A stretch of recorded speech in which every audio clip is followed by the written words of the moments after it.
नहमदुहु व नसल्ली अला रसूलिल करीम अम्मा बाद।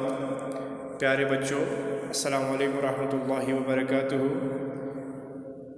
तो आज जो हमारा टॉपिक है वो है रेबेलियन इन द फॉरेस्ट। हमने पिछले लेक्चर में ये पढ़ा कि किस तरह से फॉरेस्ट के कानून बने, किस तरह से फॉरेस्ट को प्रोहिबिटेड करार दिया गया, रिस्ट्रिक्टेड एरियाज़ बनाए गए, फॉरेस्ट के जो रूल्स हैं उन्होंने कल्टीवेशन को किस तरह से अफेक्ट किया, हु कुड हंट कौन कर सकता था, ये सारा हमने पढ़ा। जब लोगों को जंगलों से निकाला गया, वो लोग जो जंगलों पर ही डिपेंड करते थे, जिनका लिवलीहुड, जिनकी डेली लाइफ जंगलों पे डिपेंड करती थी, जब उन्हें वहाँ से निकाला गया तो बहुत सारे लोग थे जो उन्होंने अपना ऑक्यूपेशन चेंज किया। बहुत सारे लोग थे जिनने कुछ नए काम देखे एंड कुछ ऐसे भी लोग थे जो रेबेलियंस हुए, जिन्होंने जो बागी बने। तो आज हमारा टॉपिक जो है that is rebellion in the forest. India में जो रेबेलियंस थे वो कौन थे, तो स्टार्ट करते हैं। तो many parts of India and across the world forest communities rebelled against the chains that were being imposed on them।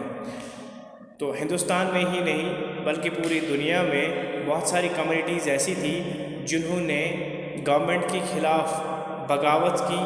जो चेंज, जो रिस्ट्रिक्शंस उन पे इम्पोज की गई थी, उनके ख़िलाफ़ उन्होंने बगावत की।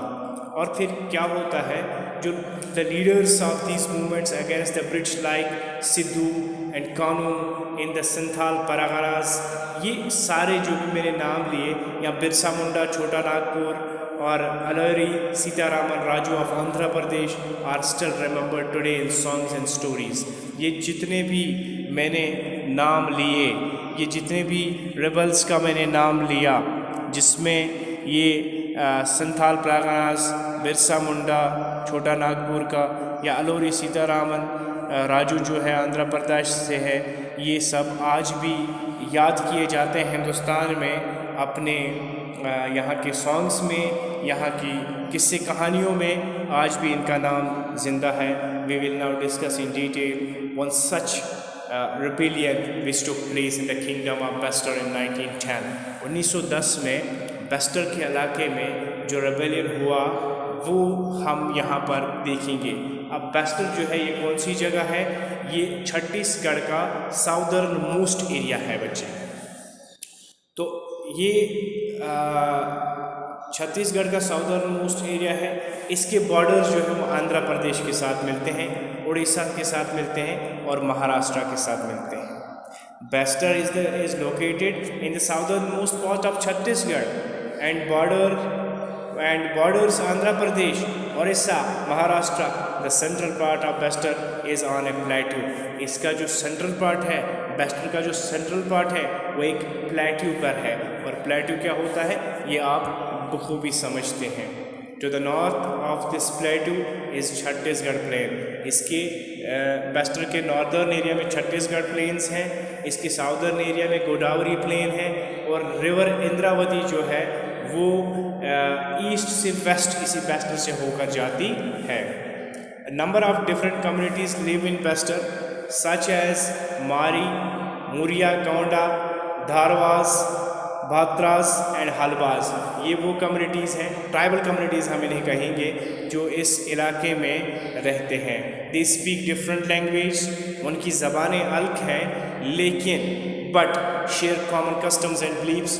उनके जो कस्टम्स हैं, उनका जो यकीन है वो कॉमन है, वो एक है, जबकि वो अलग अलग ज़बानें बोलते हैं। They speak different language but share a common custom and belief।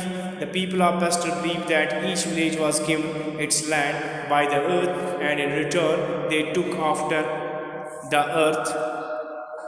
तो जो लोग बस्तर के हैं वो इस चीज़ पे यकीन करते थे कि दैट हर कोई गांव जो है उन्हें एक लैंड जो दिया गया है वो उन्हें ज़मीनें दी हैं, और रिटर्न में बदले में वो क्या करते हैं, they look after the earth.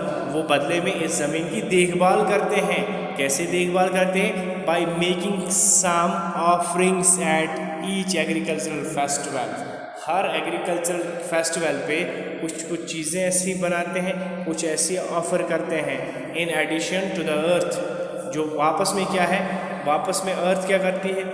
They show respect. तो देखिए ये इनका ये मानना था, जो लोग थे वेस्टर्न के, वो इस चीज़ पे यकीन करते थे जो उन्हें लैंड दी है वो इन्हें अर्थ ने दी है, और अर्थ ने इन्हें ऑफ़र किया है अपनी उस लैंड में एग्रीकल्चर, ठीक है ना, जिसके जो ज़मीन जो इन्हें गला देती है, जो इन्हें खाने के लिए अनाज देती है, वो इसे ये समझते हैं कि वो हमें ज़मीन की तरफ से एक ब्लेसिंग है, और इसलिए वो कुछ एग्रीकल्चरल फेस्टिवल्स मनाते थे, और इसके एवज में in addition to the earth they show respect to the spirit of rivers. वो इसके बदले में रिवर्स की इज्जत करते थे, यानी रिवर्स को पूजते थे, फॉरेस्ट्स को पूजते थे, और माउंटेन्स को पूजते थे। तो वो ये कहते थे ये सब जो है ये देन इस अर्थ की है। Since each village knows where its boundaries lie. हर एक गांव को अपनी बाउंड्री, अपना जो बॉर्डर है वो पता था। वो एक दूसरे के बाउंड्रीज में नहीं जाते थे। दे पे ए स्मॉल फी कॉल्ड, हाँ, अगर if people from a village went to take some wood from the forest, अगर कोई लोग अपने एरिया से, अपनी बाउंड्री से बाहर जाकर किसी दूसरे की बाउंड्री में, किसी दूसरे की जंगलों में कहीं से लकड़ी वगैरह हासिल करते थे, तो इन रिटर्न उन्हें क्या करना पड़ता था? दे पे ए स्मॉल फी, उन्हें एक छोटी सी फीस देनी पड़ती थी, जिसे देवसरी कहा जाता था, टैंट कहा जाता था, मैन इन एक्सचेंज कहा जाता था। Some village also protect their forest by engaging watchman. कुछ विलेज ऐसे थे जिन्होंने वॉचमैन्स रखे थे अपने जंगलों को, इन्हें उनकी रखवाली करने के लिए। और हर एक हाउस होल्ड जो है, जो कोई भी घर है, वो कंट्रीब्यूट क्या करते थे? वो ग्रेन्स यानी फूड ग्रेन्स बदले में उसे तनख्वाह के तौर पे उस वॉचमैन को दिया जाता था। हर साल क्या होता था? Everywhere year there is one big hunt where the headman of the village in a pragana, a cluster of villages met and discussed issues of concern including forests. साल में एक बार वहाँ पर लोग जमा होते थे। जो वहाँ का हेडमैन होता था, जो मुखिया होता था, उसके सामने एक बहुत बड़ी दावत भी होती थी। तो उसमें वो अपने इलाके को लेकर, अपने फॉरेस्ट को लेकर वो इश्यूज़ डिस्कस करते थे, और कौन कौन से मेजर्स हमें उठाने हैं उस चीज़ को लेकर वो लोग बात किया करते थे। तो इस तरह से जो है हमारा आज का जो टॉपिक है वो कंप्लीट हो गया। हमें पता चला कि रेबेलियंस कौन थे, वेस्टर्न के इलाके में कौन रेबेलियंस थे, वेस्ट कौन सी जगह पर है, और कौन कौन से कम्युनिटीज़ वहाँ पर रहते थे, वो क्या काम करते थे, किस तरह से करते थे, और आखिर पर साल में एक बार वो किस तरह से अपने इलाके में अपने गांव के मुखिया के साथ बैठकर बात करते थे, जिसमें वो कुछ इश्यूज़ डिस्कस करते थे जिनका कंसर्न फॉरेस्ट के साथ होता था। इस तरह से हमारा जो आज का टॉपिक है वो कंप्लीट हो गया।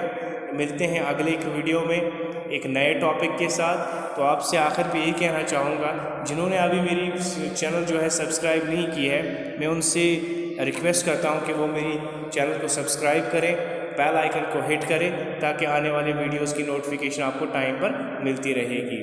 और साथ साथ में जो मैं हमेशा बोलता हूँ वो ये कि अपने घर में रहिए, मास्क का इस्तेमाल कीजिए, सैनिटाइज़र का इस्तेमाल कीजिए, साफ़ खाना खाइए, गर्म पानी पीजिए, और जब ज़रूरत पड़े तभी घर से बाहर निकलिए। मिलते हैं कल के वीडियो में। शुक्रिया। खुदा हाफ़िज़।